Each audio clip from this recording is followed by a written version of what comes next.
제2부 영웅의 탄생과 세력의 형성, 제2권 초안의 영웅들 등장, 제구장 천하를 품은 자, 천하를 잃은 자. 뇌물 효과로 이룬 대진제국의 멸망. 여의기와 육가가 진나라 장수들에게 뇌물을 주는데 성공하고 돌아오자 유방은 크게 기뻐하며 장량을 불러 상의한다. 적장들에게 뇌물을 주는데 성공했으니 이제는 어떡하면 좋겠소이까? 장량이 대답하는데 저들이 뇌물을 받았으니 머지않아 뇌물의 효과가 반드시 나타날 것이옵니다. 우리는 그때까지 기다리고 있으면 되겠습니다. 뇌물의 효과가 어떻게 나타난다는 말씀이요? 지금까지는 적의 수비가 철통같이 삼엄했지만 오래지 않아 적의 수비가 허술해질 것이옵니다. 그것이 바로 뇌물의 효과인 것이옵니다. 유방은 얼른 믿어지지 않아서 다시 묻는다. 뇌물을 받았다고 철통같던 수비가 과연 허술하게 될까요? 뇌물이란 상상외로 무서운 작용을 하는 법이옵니다. 그러기에 옛날부터 쇠 먹은 똥 삭지 않는다란 말이 있지 않사옵니까? 저들은 뇌물을 먹었기 때문에 정신적으로는 우리와 내통한 것이나 다름없는 상태입니다. 그러므로 설사 우리에게 성을 빼앗기더라도 자기만은 결코 죽지 않는다고 생각하고 있을 것이옵니다. 따라서 시간이 흐를수록 저들의 수비가 허술해질 것은 명약관화한 일이옵니다. 지휘관이 결사적으로 싸울 각오가 없는데 부하 병사들이 어찌 결사적으로 싸우려 들겠습니까? 그러므로 우리는 저들의 수비가 허술해지거든 그때에 가서 총공격을 퍼부어 무관을 일거에 점령해 버려야 합니다. 선생의 계략은 참으로 신출귀몰하시옵니다. 그러나 이왕 매수작전을 쓰기 시작했으니 싸우지 않고 무혈점령할 방도는 없겠소이까? 그러자 장량은 머리를 가로저으며 말한다. 그것만은 불가능한 일이옵니다. 왜냐하면 저들은 비록 뇌물을 받았다고는 하지만 세 사람이 제각기 비밀리에 받았기 때문에 성을 그냥 내주자는 말을 아무도 못하게 될 것이옵니다. 게다가 그들은 모두가 이름 높은 무장들인 까닭에 자신의 명예를 생각해서도 자진하여 항복하지도 않을 것이옵니다. 그러므로 저들의 움직임을 면밀하게 감시하다가 수비가 소홀해졌을 때 무력으로 탈취하는 수밖에 없사옵니다. 유방은 들을수록 장량의 신통한 계략에 탐복해 마지 않았다. 그리하여 그날부터는 군사행동을 일체 중지하고 많은 첩자들을 보내어 적의 동태만을 면밀하게 탐지하고 있었다. 다시 말하면 뇌물의 효과가 구체적으로 나타날 때만 기다리고 있었던 것이다.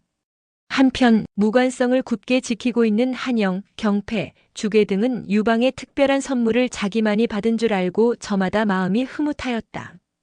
그리고 세 사람은 제각기 마음속으로 다음과 같이 생각하고 있었다. 남자 대장부는 의기에 감동할 줄 알아야 한다고 하지 않았던가?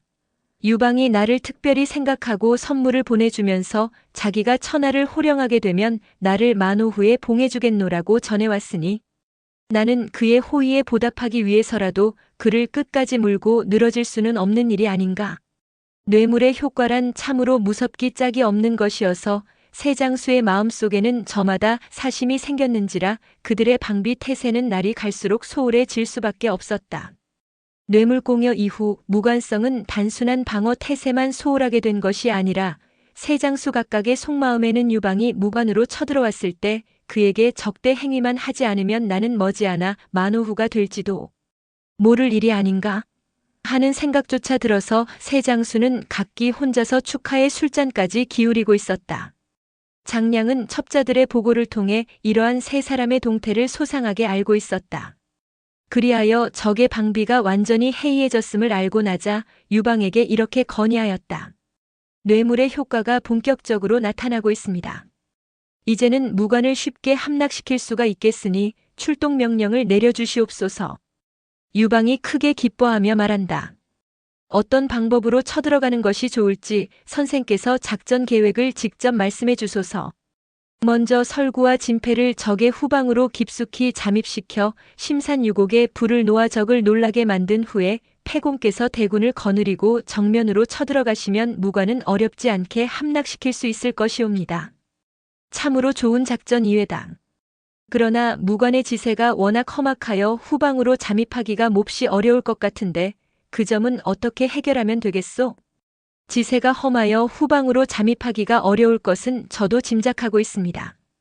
그러나 지난번 우리에게 귀순해온 관영이 무관지리에는 자신이 있노라고 말한 바가 있으니 그를 불러 앞길을 인도케 하면 무난히 잠입할 수가 있을 것이옵니다. 관영을 이 자리에 불러 직접 물어보겠습니다. 장량은 즉석에서 관영을 불러 무관의 후방으로 잠입할 길을 물어보니 관영은 자신만만한 어조로 대답한다. 지형이 워낙 절벽으로 둘러싸여 있어서 후방으로 직접 잠입할 길은 없사옵니다. 그러나 동쪽으로 70리만 돌아가면 지세가 비교적 순탄하므로 그곳을 통하면 능히 후방으로 잠입할 수가 있사옵니다. 그러면 그대가 선봉장이 되어 설구, 진패 등과 함께 후방으로 잠입하도록 하라. 이리하여 무관 공략은 본격적으로 전개되기 시작하였다. 관영이 설구, 진패 등과 함께 사흘 후 자실을 기해 적의 후방에 불을 놓을 것을 약속하고 떠나자 유방은 번쾌 등과 함께 그때를 기하여 총공격을 퍼부어 무관을 일거에 점령할 준비를 착착 진행시키고 있었다. 그로부터 사흘 후 드디어 약속한 시각이 되자 유방은 번쾌를 선봉장 삼아 10만 대군을 거느리고 노도와 같이 무관으로 쳐들어갔다. 자신은 모든 군사들이 깊은 잠을 자는 시각이었다. 이런 시각에 유방의 군사들이 성벽을 넘어 구름대처럼 쳐들어가니 잠들었던 진군들은 크게 당황하여 싸우기보다는 도망치기에 바빴다. 대장 주계와 경패는 유방에게서 특별 선물을 받은 일이 있는지라 그들은 숫제 항전할 생각조차 아니하고 백기를 들고 마중을 나오며 나는 진장 주계입니다. 나는 진장 경패입니다. 하고 자기 이름을 높이 부르는 것이었다. 자기만은 유방에게 귀순하여 만호우가 되려는 심사가 분명하였다. 선봉장 번쾌가 그런 꼬락서니를 보고 크게 웃다가 이 배신자들아 뇌물을 받고 나라를 팔아먹는 너희놈들을 무엇에 쓰려고 살려둔다는 말이냐 하고 호통을 지르며 두 장수를 한 칼에 베어버렸다. 적장 한영은 멀리서 그 광경을 목격하고 크게 당황하였다. 나도 항복을 해보았자 결국에는 저 꼴이 될 게 아닌가. 생각이 거기에 미치자 한영은 남은 병조를 수습하여 결사적으로 싸우려고 하는데 문득 후방으로부터 누군가가 적의 선봉이 이미 후방에 깊숙이 침투하여 산과 들에 불을 놓으며 공격해 나오고 있는 중이다. 하고 급히 알려오는 것이 아닌가. 그리하여 전세가 기울었다고 판단한 한영은 남은 군사들을 거느리고 황급히 함양으로 도망을 치기 시작하였다. 유방은 무관을 점령하고 나자 그 여세를 몰아 하후영을 선봉장으로 삼아 함양을 향해 노도와 같이 전진하였다. 때는 한겨울인 10월 초순 새벽 엄동 설안이 살을 애는 듯 차가웠다. 그러나 승리에 승리를 거듭한 유방의 군사는 추운 줄도 모르고 파죽지세로 전진하여 함양이 바로 눈앞에 굽어 보이는 패상이라는 곳에 당도하였다. 유방은 일단 그곳에서 전열을 가다듬으면서 적이 내려다 보이는 곳이 진나라의 도읍인 함양관중이다. 최후의 승리가 눈앞에 다가왔으니 모든 장졸들은 마지막 순간까지 한 번 더 분전해 주기 바란다. 하고 사기를 돋우어 주었다. 한편 함양으로 쫓겨 돌아온 한영은 3세 황제에게 급히 아랜다. 황제 폐하, 큰일 났사옵니다. 유방이 무관을 점령하고 파죽지세로 함양으로 쳐들어오고 있는 중이옵니다. 3세 황제는 기절초풍을 할 듯이 놀라며 뭐야? 유방이 함양으로 쳐들어온다고? 그렇다면 어서 중신들을 급히 불러라. 중신들이 급히 대궐로 몰려들어왔다. 그러나 국정의 밝은 중신들은 조고와 함께 이미 목이 달아났고 새로 부임한 중신들은 한결같이 국정에 생소한 사람뿐이었다. 유방이 함양으로 쳐들어오는 중이라니 이를 어찌했으면 좋겠소? 경들은 대책을 급히 말해보오. 그러나 중신들은 벙어리처럼 말이 없었다. 그도 그럴 것이 국정에 어두운 그들에게 신통한 대책이 있을 수가 없었기 때문이었다. 이런 위기를 맞아 어찌 대책이 하나도 없단 말이오? 경들은 빨리 대책을 말해보시오. 그러자 상태부 부필이 머리를 조아리며 아랜다. 지금 우리의 형편으로 승승장구해 오는 유방의 대군을 막아낼 길은 없사옵니다. 그러므로 폐하와 폐하의 존족의 존명을 보존하기 위해서는 폐하께서 백기를 들고 유방을 직접 영접하시어 항복하시는 길밖에 없는 줄로 아뢰옵니다. 뭐요? 짐떨어 백기를 들고 나가 항복을 하라는 말이오? 그렇게 하지 않으시면 어찌 존명을 보존하실 수 있으며 그렇게 하지 않으면 어찌 백성들의 생명과 재산을 지킬 수가 있을 것이옵니까? 그 소리를 듣자 3세 황제는 목을 놓아 통곡하며 울부짖듯이 탄식한다. 아, 짐은 황제로 등극한 지 2달도 채 못 되어서 시황제께서 이루어 놓으신 대진제국을 망치게 되었으니 세상에 이런 비운이 어디 있단 말이냐? 그러나 통곡을 한다고 해결될 문제가 아니었다. 이렇게 어찌할 바를 몰라서 울고만 있는데 시신이 급히 달려오더니 폐하, 유방의 군사가 관중으로 물밀듯이 몰려 들어오고 있다고 하옵니다. 하고 급히 아뢰는 것이었다. 3세 황제도 이제는 죽지 않으려면 항복의 길을 택할 수밖에 없었다. 그러면 백성을 구하기 위해서라도 항복을 할 것이니 수레를 급히 대령하여라. 3세 황제는 마침내 백성을 구하기 위해서라는 대의명분을 내세우고 항복할 것을 결심하였다. 그리하여 옥새를 가슴에 안고 하얀 수레에 올라 백기를 휘날리며 유방을 영접하려고 원문 밖으로 마중을 나왔다. 원문 밖에서는 유방의 군사가 노도와 같이 몰려오고 있는데 선봉장 번쾌가 백기를 먼저 알아보고 진황제가 백기를 들고 항복하러 나오니 모든 장병들은 공격을 멈추어라 하고 큰 소리로 호령을 내린다. 번쾌가 3세 황제를 유방 앞으로 인도해 오자 3세 황제는 땅에 꿇어앉아 유방에게 나는 제위에 오르기는 했으나 덕이 없기에 장군에게 항복하여 만백성들을 구하고자 합니다. 장군께서는 이 옥새를 받아주소서 하고 말하며 유방에게 옥새를 2손으로 받들어 올렸다. 유방은 옥새를 받아들고 크게 기뻐하며 그대가 항복을 청해왔으니 나는 초왕 전하에게 말씀드려 그대의 목숨은 구해드리도록 하겠소. 그리고 토지도 많이 하사케 하여 여생을 불편 없이 지내도록 해드리겠소. 유방은 즉석에서 번쾌에게 명하여 진왕과 황족들을 모두 한 곳에 모여있게 하였다. 이렇듯 유방의 처분은 어디까지나 관대하였다. 그러나 유방의 관대한 처분을 대장들 모두가 반대하고 나온다.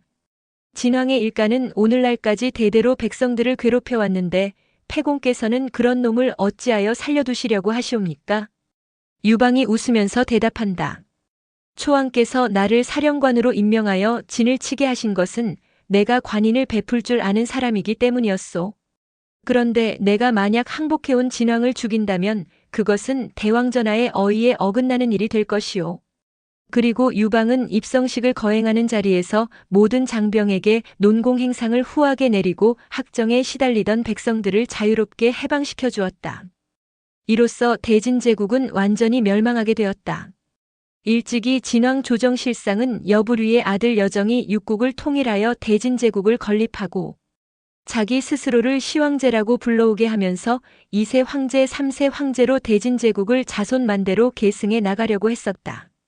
그러나 그의 웅대한 꿈도 흥망성쇠의 천리 앞에서는 어찌할 도리가 없어서 시황제가 기원전 221년 대진제국을 건립한 지 불과 14년 만인 을미년 10월에 그의 장손 자영이 3세 황제로 등극한 지 43일 만에 대진제국은 유방의 손에 의해 깨끗이 망해버리고 만 것이었다. 영웅호색.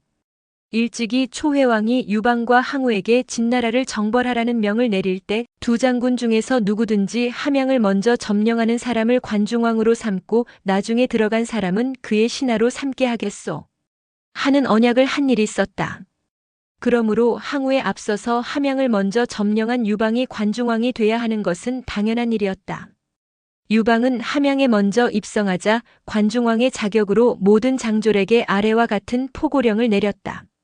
계급의 상하를 막론하고 점령국 백성의 재물을 약탈하거나 부녀자를 겁탈하는 자는 용서 없이 엄벌에 처한다. 그것은 지극히 시에 적절한 포고령이었다. 이런 소식을 들은 함양의 백성들은 유방의 처사에 감동을 하면서 유방을 자부처럼 우러러 모시게 되었다. 그도 그럴 것이 어떤 군대를 막론하고 전쟁에서 이긴 군대는 패전국의 재물을 약탈하고 부녀자들을 겁탈하는 것을 당연한 일처럼 생각해왔기 때문이었다. 유방은 그러한 패단을 너무도 잘 알고 있었기에 입성식이 끝남과 동시에 그런 포고령을 내려 백성들의 피해를 사전에 막아주었던 것이다. 그로 인해 함양성 안의 질서는 단시일 내에 확립되었고 백성들은 오래간만에 다리를 뻗고 잘 수 있게 되었다. 유방은 함양성 안에 치안을 확립하고 나자 대장들과 함께 진황제가 거처하던 궁전들을 돌아보기 시작했다. 유방은 진나라 황제들이 사용하던 궁전을 둘러보다가 그 규모가 방대하고 장엄한데 놀라움을 금치 못했다. 진나라의 궁전은 시황제가 지어놓은 아방궁을 비롯하여 금은 보화로 장식된 궁전이 무려 36개에 달하였고 황제가 논일기 위해 만들어 놓은 유언만도 24곳이나 되었다. 그런데 그 중에 어느 것 하나도 호화롭고 수려하지 않은 것이 없어서 돌아보던 유방과 대장들은 정신조차 황홀해 올 지경이었다. 게다가 대궐 안에 있는 창고문들을 열어보니 그 많은 창고 안에는 금은 보화가 넘치도록 쌓여 있는 것이었다. 전국 각지의 백성들에게서 금은 보화를 저렇게나 많이 수탈해 왔으니 백성들이 기아에 허덕일 수밖에 없지 않았나? 유방의 입에서는 역대 진왕제들의 죄악성에 대한 성토가 절로 튀어나왔다. 그러면서도 이 같은 엄청난 보물들이 이제부터는 관중왕인 자기에게 귀속되었다고 생각하니 마음이 자못 허무하였다. 그러다가 유방은 불현듯 진왕제들이 거느리던 삼천궁녀의 존재가 머리에 떠올라서 진왕제는 삼천궁녀를 거느리고 살았다고 하는데 그 애들은 어디로 갔기에 한 명도 보이지 않느냐? 하고 궁지기에게 물어보았다. 그러자 궁지기가 머리를 조아리며 대답한다. 삼천궁녀들이 거처하는 초방은 대궐 후원에 따로 있사옵니다. 삼천궁녀들은 한 명도 도망가지 않았사오니 초방도 한번 돌아보심이 좋을 줄로 아뢰옵니다. 삼천궁녀를 구경한다는 것은 매우 흥미로운 일이로구나. 그러면 나를 그곳으로 인도하라. 유방은 삼천궁녀라는 말만 들어도 입안에 군침이 돌았다. 유방이 오늘에 이르기 전에 한량 생활을 할 때에 만났던 많은 여인들의 얼굴이 순간적으로 스쳐갔다. 그녀들에 비하면 궁녀들은 많은 여자들 중에서도 뽑혀나와 화려한 옷과 수려한 화장을 하고 있을 것이라는 상상을 하니 유방은 한시라도 빨리 삼천궁녀들이 거처하는 초방에 가고 싶었다. 그리하여 대궐문을 통해 후원으로 나오니 그곳에는 궁녀들이 거처하는 초방이 수백 채가 질비하게 늘어서 있었다. 난실 초방이니 경옥 초방이니 국화 초방이니 하는 아담한 궁전 앞에는 미모의 궁녀들이 제각기 4~5명씩 늘어서서 유방을 미소로 영접해주고 있었다. 아무런 말도 없이 미소만으로 오늘의 영웅을 영접해주고 있는 궁녀들. 그녀들은 하나같이 20 안쪽의 절세가인들 뿐이었는데 그녀들의 말없는 미소는 대장부의 간담을 녹여내릴 것만 같이 고혹적이었다. 이를 본 유방은 너무도 아름답고 너무도 매혹적이어서 걸음걸음에 정신이 현혹되어 오는 것은 어쩔 수가 없었다. 바로 그날 아침에 유방 자신은 예하 장졸들에게 자기 입으로 누구를 막론하고 부녀자를 겁탈한 자는 엄벌에 처한다 하는 엄명을 내린 일이 있었다. 그러나 삼천궁녀들의 미모에 현혹된 유방은 그 같은 사실을 까맣게 잊어버렸다. 아니, 삼천궁녀들을 차례로 모조리 즐겨보고 싶은 욕망이 목구멍으로부터 뜨겁게 올라왔다. 그러면서 나는 관중왕이 되지 않았는가? 그렇다면 내게는 저 애들과 마음껏 즐길 수 있는 당당한 권리가 있지 않은가? 하는 생각이 머릿속에 꽉 차올랐다. 그리하여 궁지기에게 나는 오늘부터 아방궁에 거처할 테니 나의 숙소를 그곳으로 정하라. 하고 기가 막힌 명령을 내렸다. 수행하던 번쾌가 그 말을 듣고 깜짝 놀라며 즉석에서 주공께서는 무슨 말씀을 하고 계시옵니까? 진나라가 망한 것은 화려한 궁전과 아리따운 미희들 때문이었습니다. 그런데 주공께서도 그들의 전철을 밟아 화려한 궁전과 아리따운 궁녀들에게 현혹되신다면 그간의 진제들과 무엇이 다를 것이며 앞으로 펼쳐질 천하를 어찌 취하시려 합니까? 동행하던 소아도 옷깃을 바로잡으며 번쾌 장군의 간언은 지당한 말씀인 줄로 아뢰옵니다. 주공께서는 이곳에 머물러 계실 것이 아니옵고 일단 패상에 진을 치고 항우의 군사가 오기를 기다리고 계셔야 합니다. 그렇게 하지 않으시면 반드시 후환이 있을 것이옵니다. 하고 간곡하게 간언하였다. 그러나 유방은 고개를 저으며 말한다. 내 이미 함양을 먼저 점령하였으니 궁전과 궁녀들은 모두가 내 것이 아니오. 하면서 아방궁으로 돌아와 용상 위에 털썩 걸터앉는 것이었다. 소아와 번쾌는 기가 막혔다. 전쟁을 수행하는 중에는 누구보다도 황은무도 함부로 행하는 음탕한 짓함을 절제해온 패공이었건만 삼천궁녀를 보고 나서는 태도가 이렇게도 돌변할 수가 없었기 때문이었다. 소아와 번쾌는 너무도 걱정한 나머지 장량에게 사람을 보내 그 사실을 급히 알렸다. 그러자 장량이 급히 달려와 유방에게 신랄하게 따지고 들듯이 말했다. 패공께서는 어인일로 아방궁에 머물러 계시옵니까? 자고로 영화와 미색에 현혹되면 신세를 망치게 되는 법이옵니다. 패공께서 이곳에 오신 것도 진나라의 학정을 제거하고 도탄에 빠진 백성들을 구하기 위함이었습니다. 그런데 패공께서 진제들과 마찬가지로 영화와 미색에 현혹되신다면 진나라의 황제들과 무엇이 다르오리까? 충원이 귀에는 거슬리나 행동에는 이로운 법이고 좋은 약은 입에 쓰오나 몸에는 좋은 법이 옵니다. 그러므로 패공께서는 모든 부고 관청의 창고와 국문을 굳게 걸어 잠그고 소하와 번쾌의 간언대로 군사를 패상으로 이동시켜 항우가 오기를 기다리셔야 합니다. 만약 그렇지 않으시면 항우 장군의 미움을 사서 돌이키기 어려운 불행을 맞게 될 것입니다. 장량이 가차없이 충고하니 유방은 그제서야 정신이 번쩍 들었다. 항우의 미움을 사면 어떤 불행이 초래될지 모른다는 말에 유방은 뒤통수를 얻어맞은 듯 충격을 느꼈던 것이다. 함양을 먼저 점령한 사람은 유방이었다. 따라서 관중왕의 자리는 응당 유방이 차지하여야 옳을 일이다.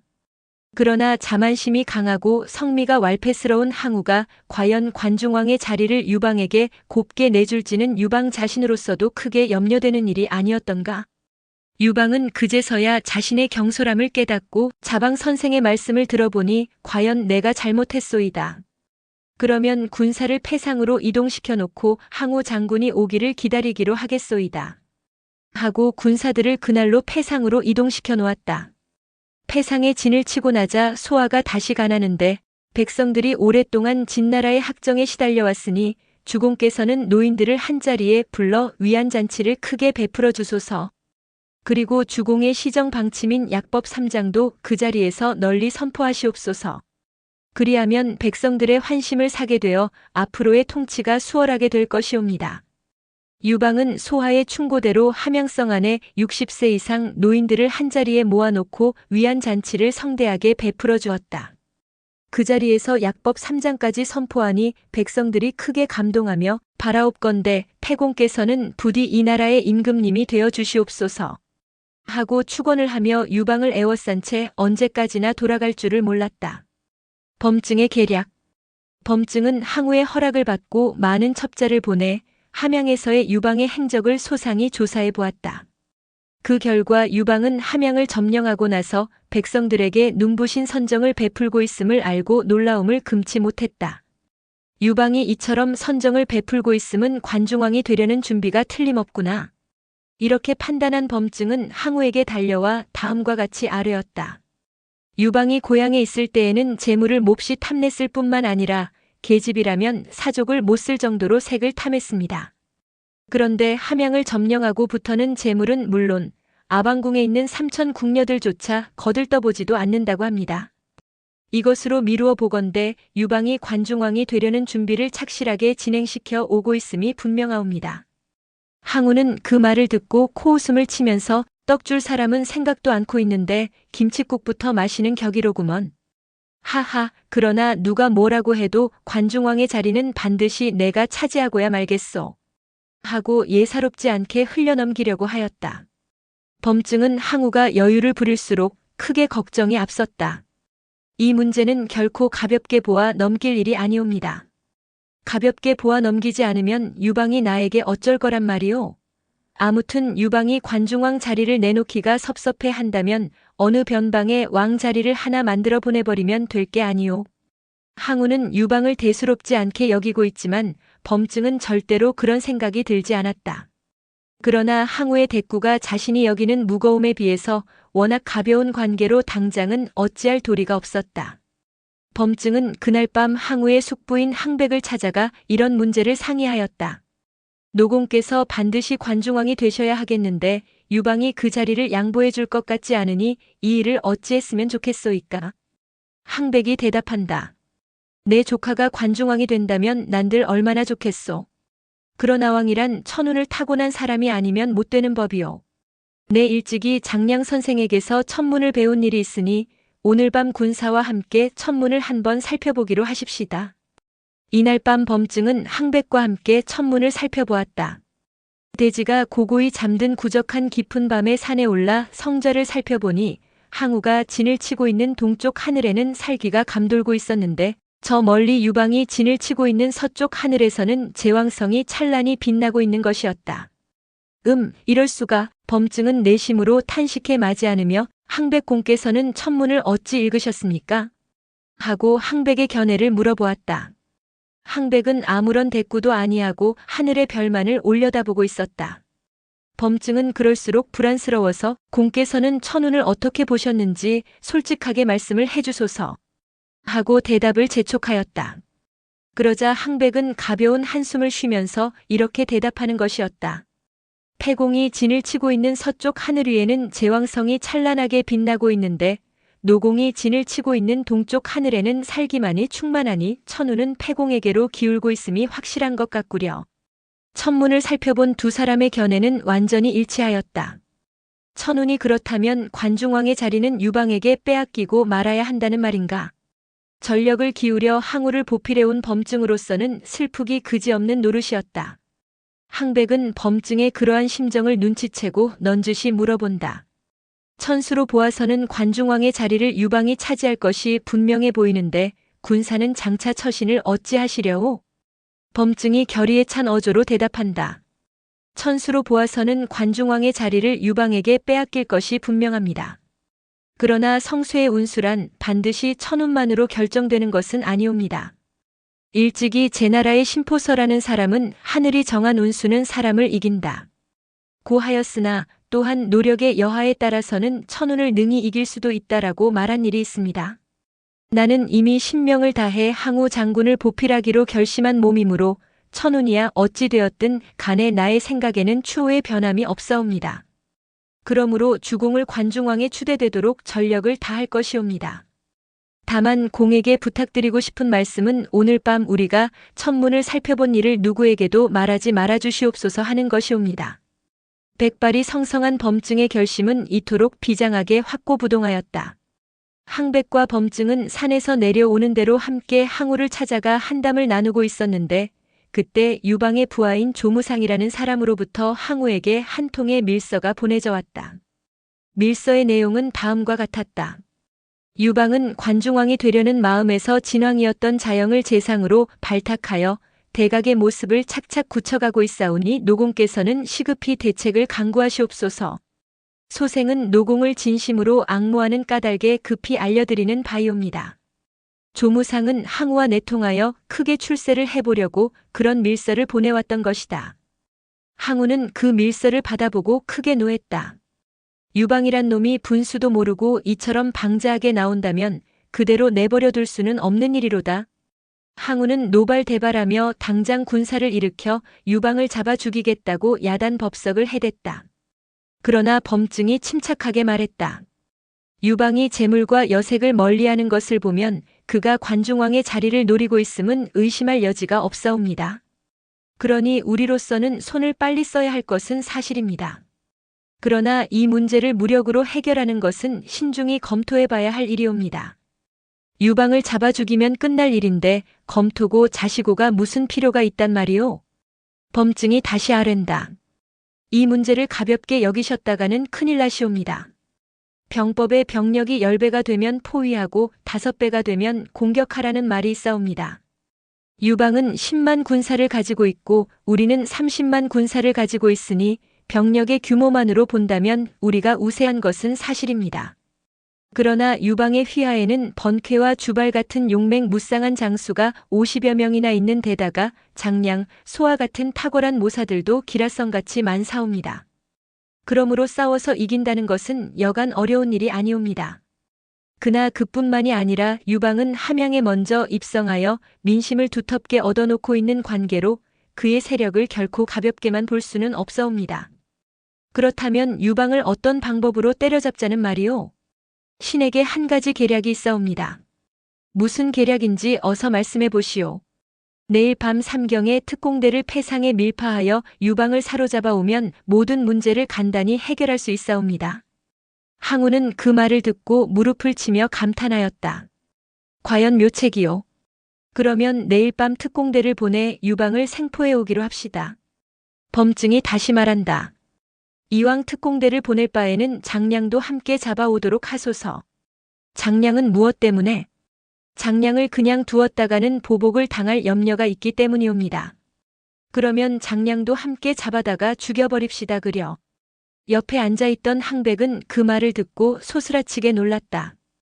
범증이 항우를 위해 유방을 죽이거나 말거나 자기는 관여하고 싶지 않았다. 그러나 자기와 막역한 친구인 장량까지 잡아다 죽이자는 말에는 가슴이 철렁했던 것이다. 눈물겨운 항백의 우정. 항백은 그날 밤 숙소에 돌아와서도 마음이 괴로워 잠을 이룰 수가 없었다. 장량과 나는 옛날부터 지기지우가 아니던가. 아니, 내가 그에게 천문학을 배웠으므로 그는 단순히 친구가 아니라 나의 은사이기도 하다. 유방이 항우에게 붙잡혀 죽거나 말거나 그것은 내가 관여할 바가 아니다. 그러나 장량이 죽게 된 것을 뻔히 알면서 모르는 채 하고 있을 수는 없는 일이 아닌가. 항백이 생각이 거기에 미치자 자리를 박차고 일어나 장량이 있는 폐상으로 말을 달리기 시작하였다. 내일 밤이 되기 전에 어떤 수를 쓰지 않으면 장량이 죽음을 면하기가 어려울 것 같았기 때문이었다. 아군의 초소를 지날 때마다 경비병이 크게 놀라며 묻는다. 장군님께서 홀로 이 밤중에 어디를 가시옵니까? 군령을 받들고 일선 순찰을 나가는 중이라네. 항백이 항우의 숙부임을 군사들이 다 알고 있었기에 아군 초소를 통과하는 데는 문제가 없었다. 그러나 유방의 진영으로 넘어오면서부터는 사정이 크게 달라졌다. 유방의 경비대장 하후영은 창검으로 항백의 앞길을 가로막으며 무섭게 따지고 들었다. 이 밤중에 남의 영내로 함부로 들어오는 놈이 누구냐? 죽지 않으려면 정체를 밝혀라. 항백은 어쩔 수 없어 말에서 뛰어내려 머리를 숙여 보이며 말했다. 나는 장량 선생에게 급히 알려드릴 일이 있어서 밤을 무릅쓰고 달려오는 길이요. 장량 선생을 급히 만나게 해주시오. 그러나 하후영에게 그런 사정이 통할 리가 없었다. 도대체 당신이 누구길래 이 밤중에 장량 선생을 뵙겠다는 것이오? 장량 선생을 만나뵈려거든 당신 이름부터 밝히시오. 내가 누구냐는 것은 묻지 말고 장량 선생에게 어떤 사람이 급한 용무로 만나뵈러 왔다고만 전해주시구려. 항백은 자신의 이름만은 밝히고 싶지 않았다. 그러다가 비밀이 탄로나면 큰일이기 때문이었다. 그러나 하후영은 그럴수록 의심이 깊어져서 경비병에게 여봐라. 아무래도 이 자가 수상하구나. 혹시 장량 선생을 해치려는 자객인 줄도 모르니 이 자를 당장 결박을 지어라. 하고 추상 같은 명령을 내리는 것이었다. 항백은 꼼짝할 수 없이 결박을 당하고 나서 다시 애원하듯 말했다. 결박을 지어도 좋으니 내가 찾아온 사실을 장량 선생에게 급히 알려주시오.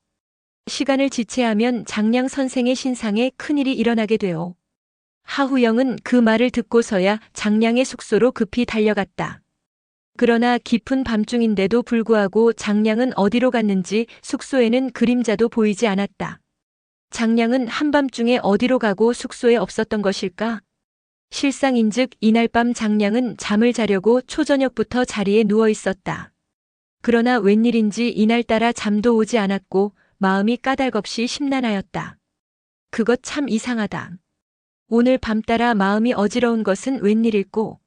장량은 무엇인지 모르게 불안한 예감이 들어 옷을 추스려 입고 밖으로 나와 천문을 살펴보았다. 그러다가 자신도 모르게 아! 하고 놀라며 소리를 질렀다. 이유는 동쪽 하늘가에 험악한 살기가 감돌고 있었기 때문이었다. 동방에 무엇 때문에 살기가 저렇듯 농후하게 감돌고 있을까? 혹시 오늘이나 내일 중으로 누가 기습이라도 해올 징조가 아닐까? 장량은 자꾸만 불길한 예감이 들어 그 길로 중군에 들러보니 유방은 아직도 자지 않고 병서를 읽고 있다가 장량을 보고 흠칫 놀란다. 선생은 웬일로 아직도 주무시지 않고 이곳까지 오셨습니까? 장량이 허리를 굽혀 보이며 말했다. 잠이 오지 않길래 밖에 나왔던 길에 천문을 살펴보온즉 웬일인지 동방의 살기가 충만하길래 이곳까지 걸음을 옮겨오게 되었습니다. 유방은 그 말을 듣고 새삼 놀라며 묻는다. 동방의 살기가 충만하다고요? 여기서 동방이라면 어디가 되겠습니까? 지금 항우가 진을 치고 있는 곳이 홍문이온데 홍문은 우리에게는 동쪽에 해당하는 곳이옵니다. 그러자 유방은 더욱 놀라며 묻는다. 그러면 항우가 일간 우리한테 기습이라도 해올 것 같다는 말씀인가요? 설마 그렇게 하겠습니까? 하지만 항우가 패공을 눈의 가시처럼 여기고 있는 것은 분명합니다. 만일의 경우를 대비하여 경계를 튼튼히 해두는 것이 좋을 것 같사옵니다. 항우는 30만 대군을 거느리고 있어서 그가 쳐들어온다면 우리의 병력으로는 감당하기가 어렵겠는데 이 일을 어찌했으면 좋겠소이까? 당장 쳐들어오는 것은 아니오니 너무 심려치 마시옵소서. 천문을 자세히 살펴보은즉 살기가 충만한 중에도 한 줄기의 성광이 비쳐 있었으니까 설사 항우가 기습을 해오더라도 큰일은 없을 것이옵니다. 유방과 장량이 이러한 말을 나누고 있을 바로 그때 문득 문 밖에서 인기척이 나더니 누군가가 숨가쁜 소리로 군사께서는 이곳에 와 계시옵니까? 하는 장량을 찾는 소리가 들려왔다. 장량은 방문을 열고 어둠 속을 내다보며 이 밤중에 나를 찾아온 사람은 누구요? 소장은 경비대장 하후영이옵니다. 하후영은 정체를 알 수 없는 인물이 경계선을 넘어와 장량을 찾는다는 설명해 주었다. 장량은 의문의 고개를 기울이며 말했다. 이 밤중에 누가 나를? 아무튼 내가 곧 숙소로 돌아가 있을 테니 그 사람을 나의 숙소로 데리고 오도록 하시오. 유방이 그 말을 듣고 걱정이 되어 밤중에 찾아왔다는 정체불명의 인물을 선생이 직접 만나셔도 되겠습니까? 하고 묻는다. 혹시나 자객이 아닐까 걱정이 되었던 것이다. 그러나 장량의 태도는 태연하였다. 한밤중에 찾아온 것을 보면 급한 용무인 것만은 의심할 여지가 없으니 제가 그 사람을 직접 만나보고서 패공전에 곧 보고를 올리도록 하겠습니다. 그리고 숙소로 돌아와 기다리고 있노라니까 하후영이 문제의 인물을 데리고 오는데 그 사람은 다른 사람이 아닌 항백이 아니던가. 장량이 버선발로 달려나가 항백을 맞아들이며 장군께서 이 밤중에 웬일이시옵니까? 하고 물었다. 항백은 밤중에 찾아오게 된 연유를 자세히 설명해주고 나서 나는 선생을 구하기 위해 목숨을 걸고 찾아왔소이다. 내일 밤에 항우의 특공대가 패공을 생포해 가려고 기습해 올 것이니 선생은 그들이 오기 전에 나와 함께 안전한 곳으로 피신하기로 합시다. 그렇게 하지 않으면 선생의 목숨도 위태롭게 될 것입니다. 하고 말하면서 둘이 함께 도망갈 것을 졸라대는 것이었다. 장량은 항백의 우정이 고맙기 그지없었다. 그러나 자기만 살겠다고 패공을 배신하고 도망갈 생각은 꿈에도 없었다. 장량은 항백의 손을 붙잡고 간곡하게 말했다. 장군의 우정은 눈물겹도록 고맙소이다. 그러나 패공은 한왕에게서 나를 빌려온 이후로 오늘날까지 나에게 극진한 대우를 잘해주고 계시오. 그런데 내가 어찌 그 은공을 배반하고 나만 혼자 살겠다고 도망을 갈 수 있겠소이까? 이왕이면 이런 사실을 패공에게도 알려서 다 같이 구원을 받기로 합시다. 항백은 그 말을 듣고 기절초풍을 할 듯이 놀란다. 나는 선생을 구하러 온 것이지 패공을 구하러 온 것은 아니오. 이 사실을 패공에게 알리면 내 입장이 어떻게 되겠소이까? 항백으로서는 당연한 반론이었다. 장량은 대답이 난처하여 잠시 아무 말도 하지 못했다. 그러자 항백은 애원이라도 하듯 장량을 다시 조른다. 선생은 여러 생각 마시고 당장 나와 함께 피신하십시다. 그러나 장량은 굳은 결심이라도 한 것처럼 항백의 손을 힘있게 움켜잡으며 말했다. 내가 살기 위해 패공을 배반할 수는 없소이다. 이왕이면 우리 두 사람이 패공을 직접 만나 뵙고 세 사람이 다 같이 무사할 수 있는 길을 찾아보는 것이 어떻겠습니까? 그러자 항백은 더욱 놀라며 묻는다. 이 사실이 항우에게 알려지면 나는 죽게 되오. 그런데 어쩌자고 패공을 만나자고 하는 것이오? 그 점은 걱정을 마시오. 패공은 후덕하신 장자이니까 비밀이 탄로나는 일도 없겠으니 한번 만나 뵙고 함께 상의하기로 합시다. 장량은 항백을 중군으로 끌고 와 유방에게 이렇게 소개하였다. 이 어른은 항우 장군의 숙부가 되시는 항백 장군이온데 내일 밤 항우 장군의 특공대가 우리 진영에 기습을 가해올지도 모른다고 일부러 알려주러 오셨습니다. 유방이 그 말을 듣고 항백을 상좌에 모시며 말한다. 나를 도와주시기 위해 위험을 무릅쓰고 일부러 찾아오셨다니 고맙기 그지없소이다. 나는 관중에 들어오자 진나라의 궁전과 재물들을 소중하게 관리해 오면서 노공께서 하루속히 오시기를 기다리고 있는 중이오. 그런데 노공께서 내게 대해 무슨 오해를 갖고 계신 모양이니 장군께서는 그 오해를 풀어주시도록 진력해 주소서. 항백은 그 말을 듣고 적잖이 놀랐다. 유방이 항우에게 이처럼 호의를 품고 있는 줄은 몰랐기 때문이었다. 유방은 웃으면서 대답한다. 처음부터 우리가 진나라 정벌길에 오를 때 초회왕께서는 함양을 먼저 점령하는 사람이 관중왕이 되라고 분부하신 것은 사실입니다. 그러나 노공은 나의 의형이시오. 형님께서 관중왕이 되기를 원하신다면 아우인 내가 어찌 그것을 반대할 수가 있어오리까? 장군은 본영에 돌아가시거든 노공에게 그런 말씀을 꼭 전해주소서. 유방은 그렇게 말하고 나서 문득 생각이 난 듯이 항백에게 엉뚱한 말을 물었다.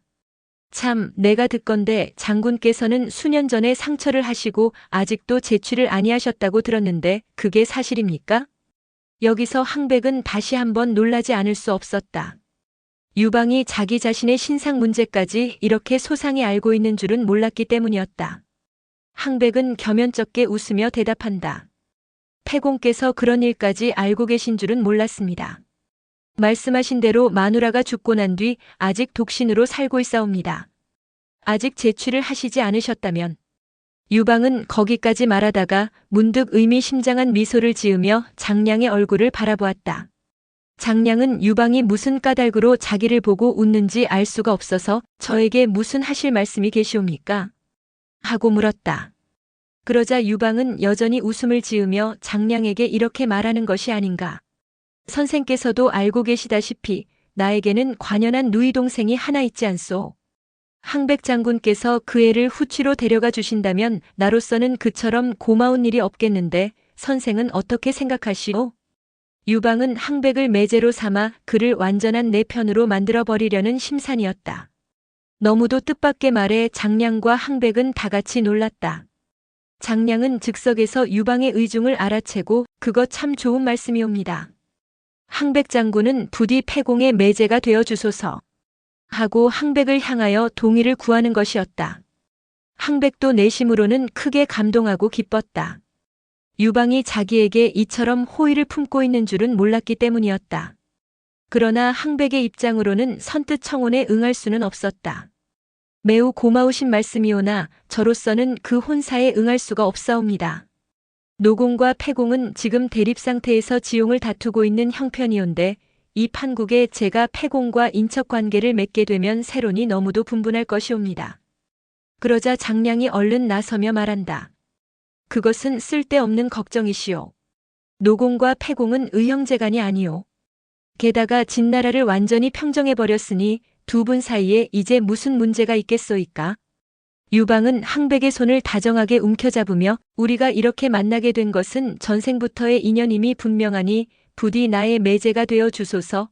그래서 오늘 본영에 돌아가시거든 노공께서 내게 대해 품고 계신 오해를 부디 풀어지도록 애써 주소서.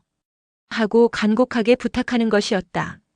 항백은 이처럼 간곡한 유방의 부탁을 받고 나니 거절하기가 매우 곤란하였다. 장량이 그런 눈치를 재빠르게 알아채고 자고로 좋은 일은 서두르라 하였으니 두 분께서는 이 자리에서 옷고름을 서로 맺어 결납의식을 대신하기로 하시죠. 하며 손수 유방과 항백의 옷고름을 묶어주었다.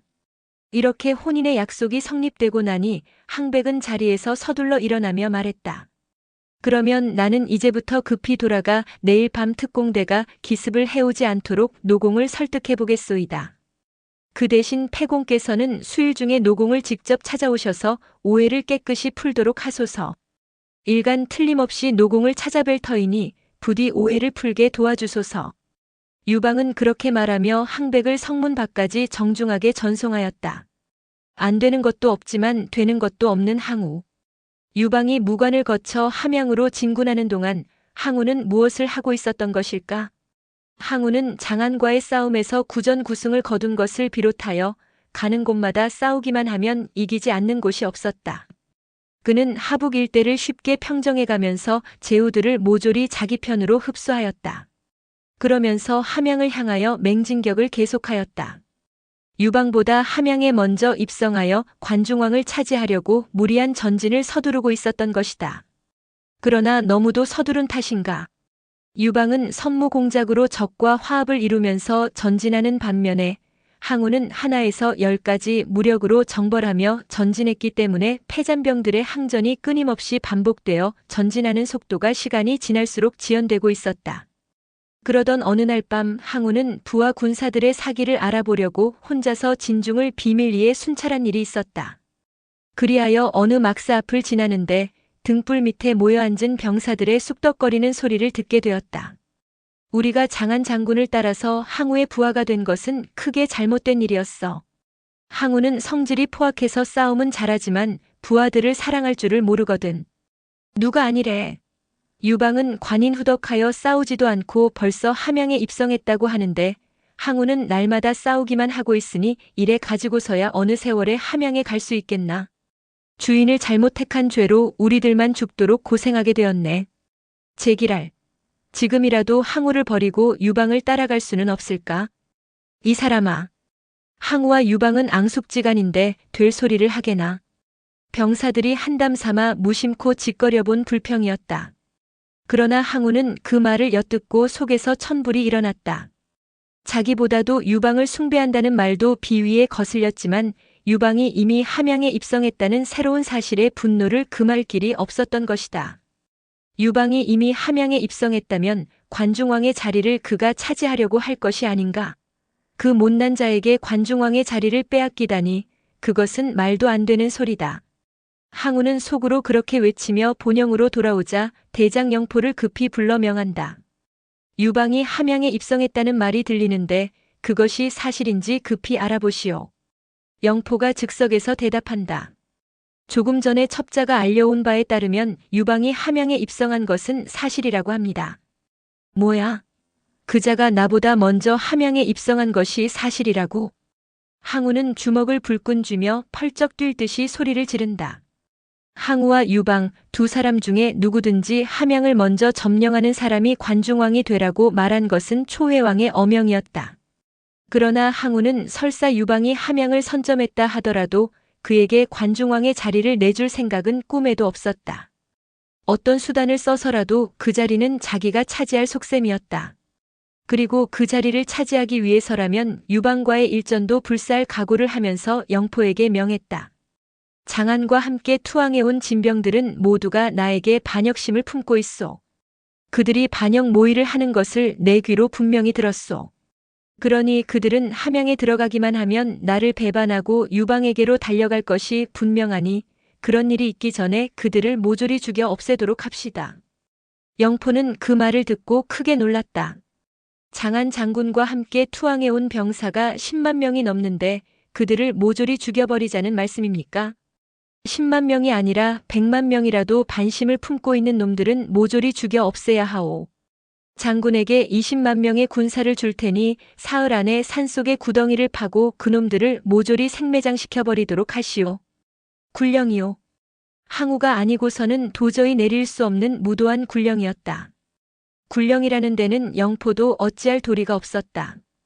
진군 출신 병사들을 모조리 죽여 없앤다면 장안 장군과 사마흔, 동해 등도 함께 죽여야 할 것이 아니옵니까?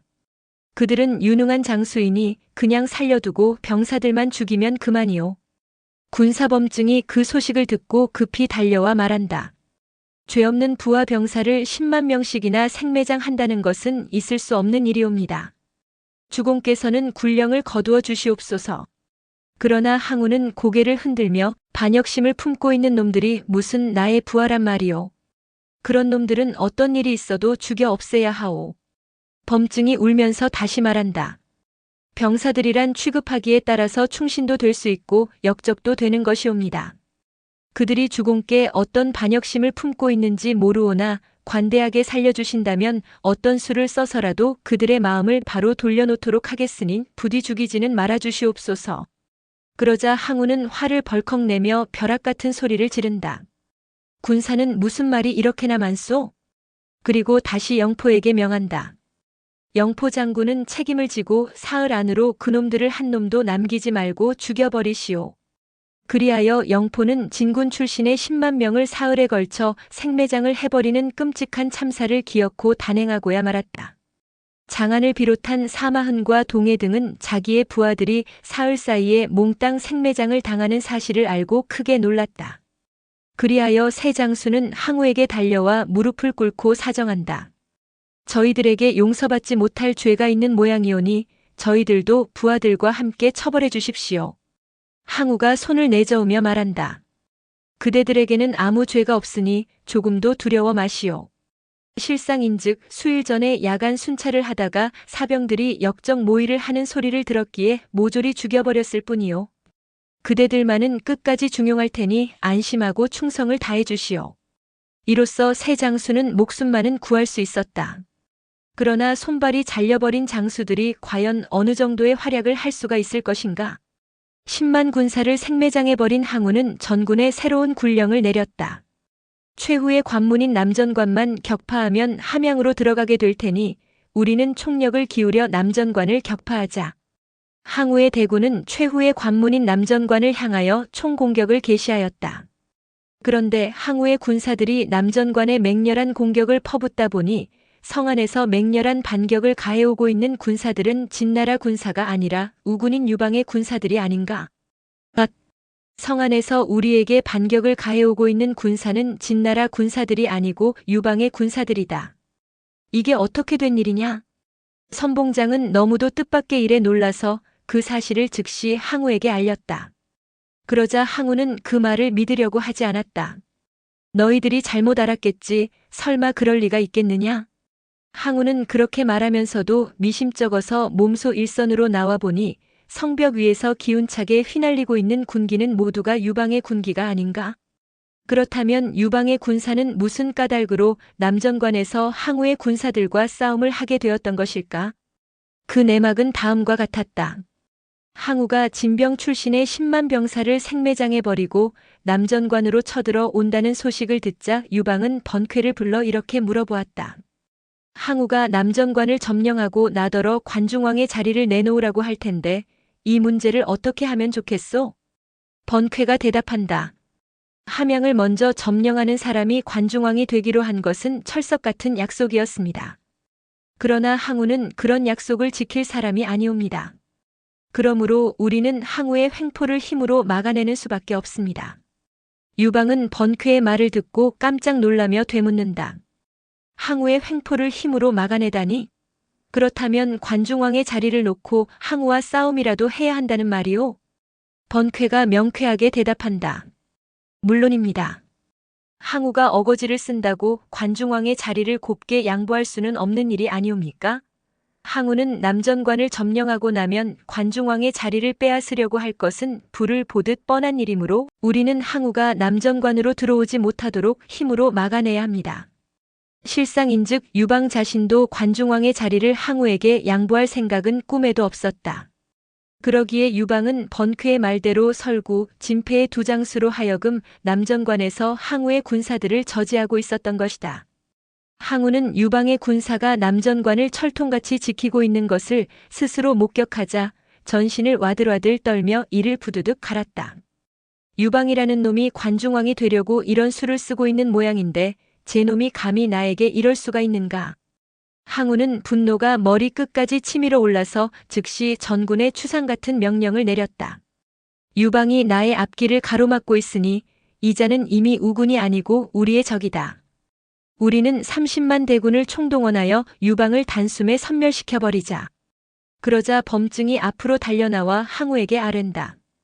유방이 우리를 성 안으로 들어오지 못하게 하는 것은 자기가 관중왕이 되려는 속셈이 분명합니다. 만약 관중왕의 자리를 유방에게 빼앗기신다면 주공께서는 천추의 한을 남기시게 될 것입니다. 그러나 두 분 사이에는 형제의 결의를 맺으신 일도 있으니 싸울 때 싸우더라도 우선은 서한을 보내어 유방을 설득해 보심이 옳을 줄로 아뢰옵니다. 항우는 범증의 충고를 옳게 여겨 우선 영포로 하여금 남전관을 에워싸게 하고 유방에게 다음과 같은 서한을 화살에 매달아 쏘아보냈다.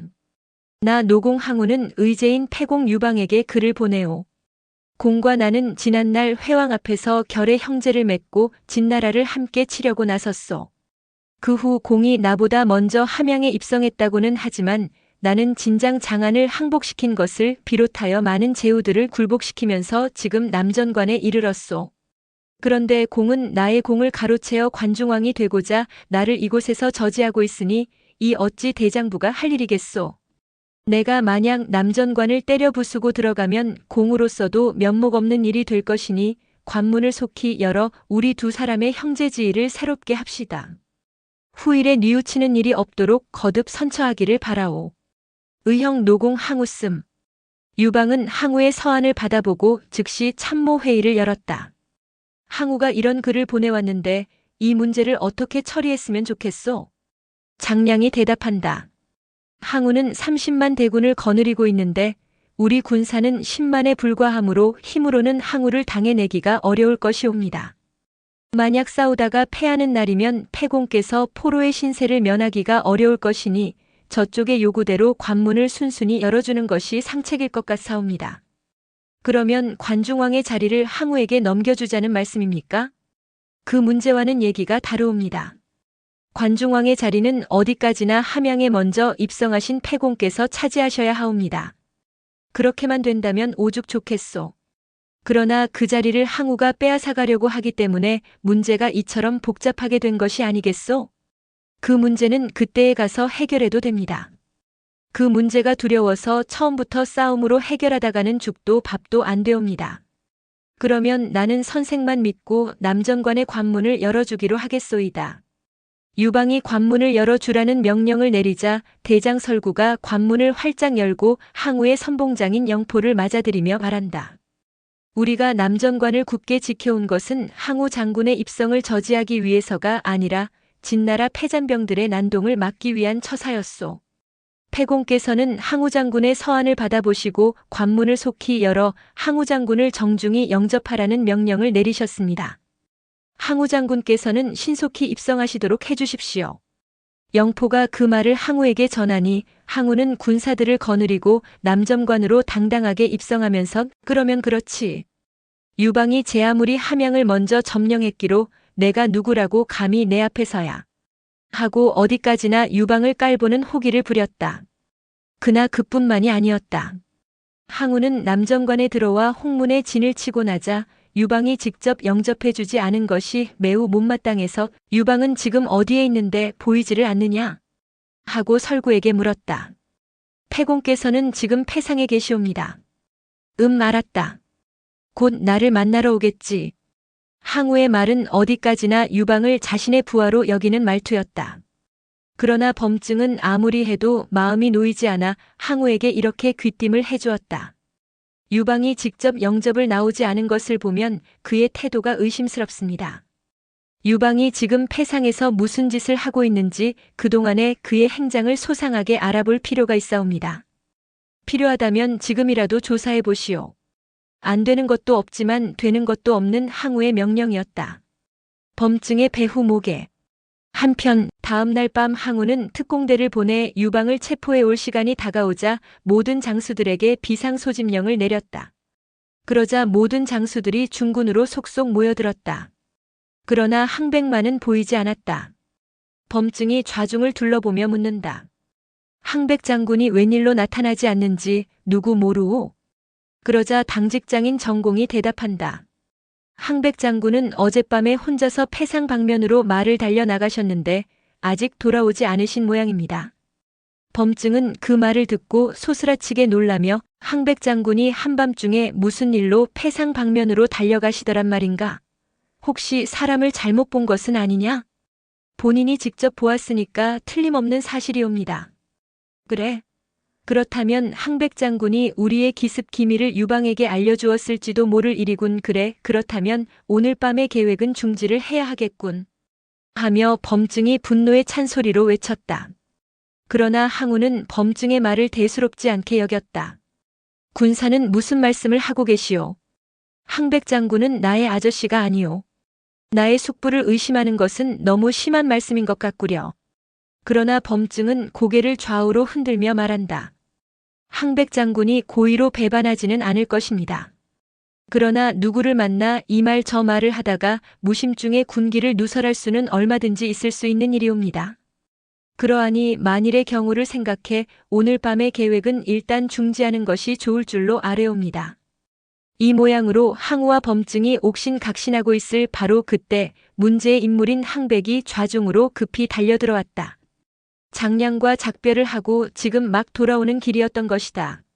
항우는 항백을 보자 분노에 찬 목소리로 따져 물었다. 숙부는 어디를 갔다가 이제 오시는 길이오? 항백은 머리를 수그려 보이며 말했다. 나는 나의 친구인 장량을 만나러 갔다가 지금 돌아오는 길이요. 항우는 그 소리를 듣자 분노가 치밀어 올라서 허리에 차고 있던 장검을 한 손으로 움켜잡으며 벼락 같은 큰 소리로 외쳤다. 무슨 까닭으로 장량을 만나러 갔는지 그 이유를 사실대로 밝히오. 만일 군기를 누설하고 오는 길이라면 비록 숙부라 할지라도 용서할 수는 없소. 항우가 화를 내는 것은 당연한 일이었다. 그의 목소리가 얼마나 컸던지 좌중의 장수들은 한결같이 소스라치게 놀랐다. 그로 인해 좌중에는 벼랑간 살기가 등등해졌다. 항백은 침착하게 대답한다. 나는 장량에게 군사기밀을 알려주려고 패상에 갔다 오는 것은 아니오. 그 점에 대해 오해가 없었으면 좋겠소. 군사기밀을 알려주지 않으려면 무엇 때문에 장량을 만나고 돌아오는 길이란 말이오? 항백이 다시 대답한다. 주공께서도 알고 계시다시피 지금 유방의 휘하에 머물고 있는 장량은 나에게는 둘도 없는 친구요. 오늘 밤 우리가 저들에게 기습을 감행하게 되면 장량이 억울하게 희생될 것 같기에 나는 그 친구를 구해주려고 갔던 길이요. 장량을 구하러 갔다면 어찌하여 장량을 데리고 돌아오지 않았소? 항우의 추궁은 가차없이 맹렬하였다. 항백이 다시 대답한다. 나는 장량의 말을 들어보고 우리가 유방을 크게 오해하고 있다는 사실을 알게 되었소. 그래서 이왕이면 모든 사실을 당사자인 유방에게서 정확하게 알고 싶어서 나중에는 대담하게 유방까지 만나보았던 것이오. 유방까지 만나보았다고요? 그래서 유방을 만났더니 그가 뭐라고 합디까? 여기서 항백은 유방은 관중왕이 되려는 의사가 전혀 없더라는 말과 함께 유방은 진나라의 대궐과 재물을 고스란히 보존해 오면서 항우가 하루속히 입성해 주기를 고대하고 있더라는 말을 조목조목 자세하게 설명해 주었다. 그러면서도 자신이 유방의 누이 동생을 후치로 맞아 오기로 하였다는 사실만은 끝까지 비밀에 붙여두었다. 항우는 항백의 말을 듣고 입가에 회심의 미소를 띠며 숙부의 말씀은 거짓이 없는 사실이겠지요. 하고 다짐을 하듯 물었다. 항백이 머리를 조아리며 대답했다. 내가 누구를 위해 이런 거짓말을 하겠소이까? 그렇지 않아도 유방은 수삼일 안으로 주공을 찾아뵈러 올 테니 나더러 그 말씀을 꼭 전해달라고 하더이다. 항우는 그 말을 듣고 기뻐하며 말한다. 그러면 그렇지. 유방이 감히 나에게 어쩔 것인가? 그리고 이번에는 범증을 돌아다보며 말한다. 지금 숙부의 말씀을 들어보면 유방이 딴 뜻을 품고 있지 않음이 분명한 것 같구려. 그러니 죄 없는 그를 함부로 잡아오게 되면 천하의 웃음거리가 될 것 같으니 오늘 밤의 계획은 취소하기로 합시다. 그러나 범증은 항우의 의견에 끝까지 수긍하려고 하지 않았다. 외람된 말씀이오나 항백 장군은 유방과 장량의 심오한 계략에 속아 넘어가고 있는 것이옵니다. 그러므로 유방을 지금 처치해버리지 않으면 후일에 반드시 큰일을 당하시게 되실 것이옵니다. 따라서 어떤 수단을 써서라도 이번 기회에 단호하게 처치해버리셔야 하옵니다. 항우는 범증의 충고를 웃음으로 드러넘기며 말한다. 군사는 유방을 위대한 인물로 생각하고 계시는 모양이지만 실상인즉 유방은 촌무사에 불과한 친구요. 그런 친구가 설사 야망을 품고 있기로 감히 나에게 무슨 짓을 할 수 있겠소. 유방이 일간 나에게 인사를 오기로 했다니 그때 가서 처치를 하든가 어쩌든가 합시다. 항우는 유방을 어디까지나 과소평가를 하고 있었다. 범증은 더 이상은 어쩔 수가 없어 특공대를 해산하고 숙소로 돌아와 버리고 말았다. 그러나 잠을 자려고 자리에 누워도 잠은 오지 않았다. 유방을 지금 처치해버리지 않으면 후일에 항우가 반드시 유방의 손에 의해 비참하게 될 것만 같았기 때문이었다. 안 된다. 나는 이미 항우에게 신명을 다해 충성을 하기로 결심한 몸이 아닌가. 유방을 그대로 두었다가는 항우가 그로 인하여 반드시 비참하게 될 것을 예측하고 있으면서 그냥 덮어둘 수는 없는 일이다. 범증은 생각이 거기에 미치자 새벽같이 항우를 다시 찾아가 말한다. 유방을 살려두었다가는 주공에게 크게 불리할 것이오니 내일이라도 그를 이곳으로 불러 죽여버리셔야 하옵니다. 항우가 웃으면서 반문한다. 군사는 유방이 그렇게도 큰 인물이라고 생각하시오? 유방은 겉으로는 어리석은 듯이 보이고 있으나 실상인즉 내심은 말할 수 없이 음흉한 인물입니다. 그러므로 이 기회에 기어이 죽여버리셔야 합니다. 군사가 그렇게까지 걱정되신다면 내일이라도 그를 초청하여 죽여버리기로 합시다 그려. 죽인다면 어떤 방도로 죽이는 것이 좋겠소? 유방을 죽이는 데는 3가지 방도가 있사옵니다. 첫 번째는 홍문전에 환영연을 베풀어 놓고 유방이 그 자리에 나타나거든 주공께서 몸소 영접을 나가셔서 즉석에서 목을 베어버리는 것이온데 그것이 최선의 상책이라고 하겠습니다. 내 손으로 유방의 목을 직접 쳐버리라는 말씀인가요? 항우는 어쩐지 마음이 내키지 않는 듯 고개를 기울이다가 또 다른 방법은? 하고 물었다. 범증이 다시 대답한다. 주공께서 직접 손을 쓰시기가 싫으시거든 막후에 200여 명의 장사들을 미리 숨겨두었다가 연회가 무르익어갈 무렵에 그들로 하여금 유방의 목을 쳐버리게 하는 것이옵니다. 그러나 이 경우는 주공께서 직접 목을 치시는 것처럼 확실하다고는 볼 수가 없겠습니다. 또 다른 방법은? 항우는 무엇이 못마땅한지 또 다른 방법을 물었다. 3번째 방법은 범증은 잠시 주저하는 빛을 보이다가 다시 말을 한다. 3번째의 방법은 유방을 대취하게 만든 후에 그가 취중에 실수를 하는 경우 꼬투리를 잡아서 그것을 구실로 유방을 즉석에서 죽여버리는 방법입니다. 그러나 그 방법은 제가 말씀드린 3가지 중에서 최하책이옵니다. 잘 알았소이다. 그러면 3가지 중에서 형편에 따라 내가 알아서 처리할 것이니 지금이라도 유방에게 초청장을 보내도록 하시오. 범증은 항우의 이름으로 유방에게 초청장을 보냈는데 그 내용은 다음과 같았다. 나 노공은 패공에게 초청의 글어를 보내오. 우리 2 사람은 회왕의 어명을 받들고 멸진 정도에 동시에 올랐건만 패공이 일찌감치 함양에 들어가 나보다 먼저 개가를 올렸으니 이는 진실로 만천하가 다 함께 기뻐해야 할 일이오. 따라서 본인은 장군을 위해 명일 홍문전에서 축하의 대연을 베풀어 드리고자 하니 아무리 바쁘시더라도 꼭 왕림해 주기를 바라오. 유방은 항우의 초청장을 받아보고 얼굴에 근심이 가득해졌다. 그리하여 모든 참모들을 불러 진지하게 상의한다. 노공이 나에게 축하연을 베풀어 주겠다고 초청장을 보내왔는데 이것은 어쩌면 나를 죽이기 위한 술책일지도 모르오. 섣불리 달려갔다가는 죽게 될지도 모르는데 그렇다고 초청에 응하지 않았다가는 노여움을 사서 더욱 곤란해질 것 같으니 이 일을 어찌했으면 좋겠소? 소아가 먼저 대답한다. 항우의 세력은 우리와 비교가 안 될 만큼 막강합니다. 따라서 지금 당장 실력으로 겨루다가는 큰일 납니다. 그러므로 변설에 능한 광야군 여의길 보내 관중왕의 자리는 일단 항우에게 내주기로 하고 우리는 조그만 고을이나 하나를 달라고 하면 어떠하겠습니까? 그런 연후에 우리가 세력을 길러가지고 다시 그 자리를 다시 빼앗아 오는 장기 정책으로 나가는 것이 좋을 것 같사옵니다. 그러자 옆에 있던 여의기가 소아의 말을 받아 아랜다. 저 역시 소아 장군의 의견이 옳다고 생각합니다. 만약 항우에게 사람을 보내신다면 저를 보내주시옵소서. 이 말까지 나왔을 때 그동안 침묵을 지키고 있던 장량이 문득 반대를 하고 나온다. 심히 외람되오나 2 분의 의견에 대해 저로서는 찬성을 할 수가 없사옵니다. 다른 사람이 아닌 장량이 정면으로 반대를 하고 나오는 바람에 유방은 더욱 불안하였다. 선생은 무슨 까닭으로 반대를 하시는지 그 이유를 말씀해 주소서. 장량이 조용히 입을 열어 대답한다. 만약에 패공께서 항우의 초청을 받으시고도 시해될 것이 두려워 홍문연에 참석을 아니하신다면 그 자체가 이미 항우의 기계에 굴복을 하는 것과 다름이 없사옵니다.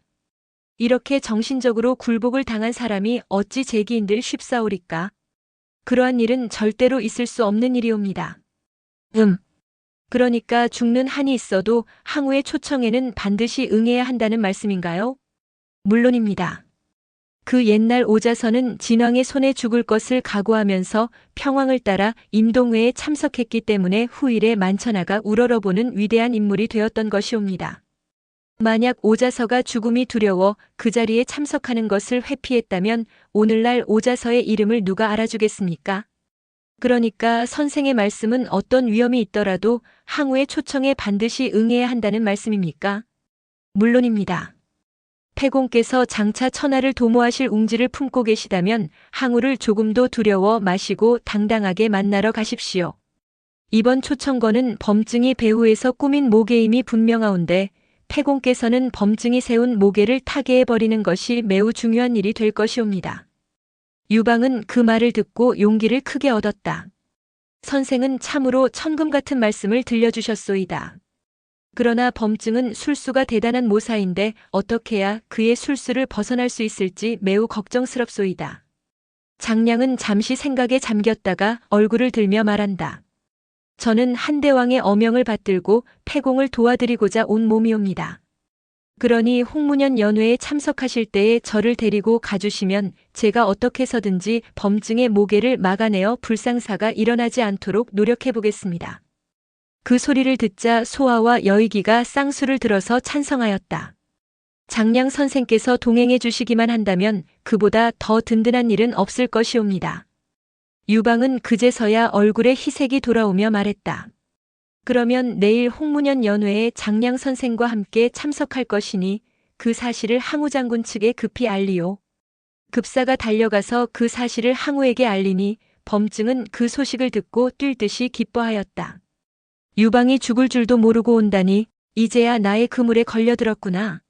이렇게 되고 보니 유방의 생사 문제는 오로지 범증과 장량의 지략 싸움에 달려있게 된 셈이었다. 그 두 사람 중에 과연 누가 승자가 되고 패자로 될지 그 결과는 두고 보아야 할 노릇이었다.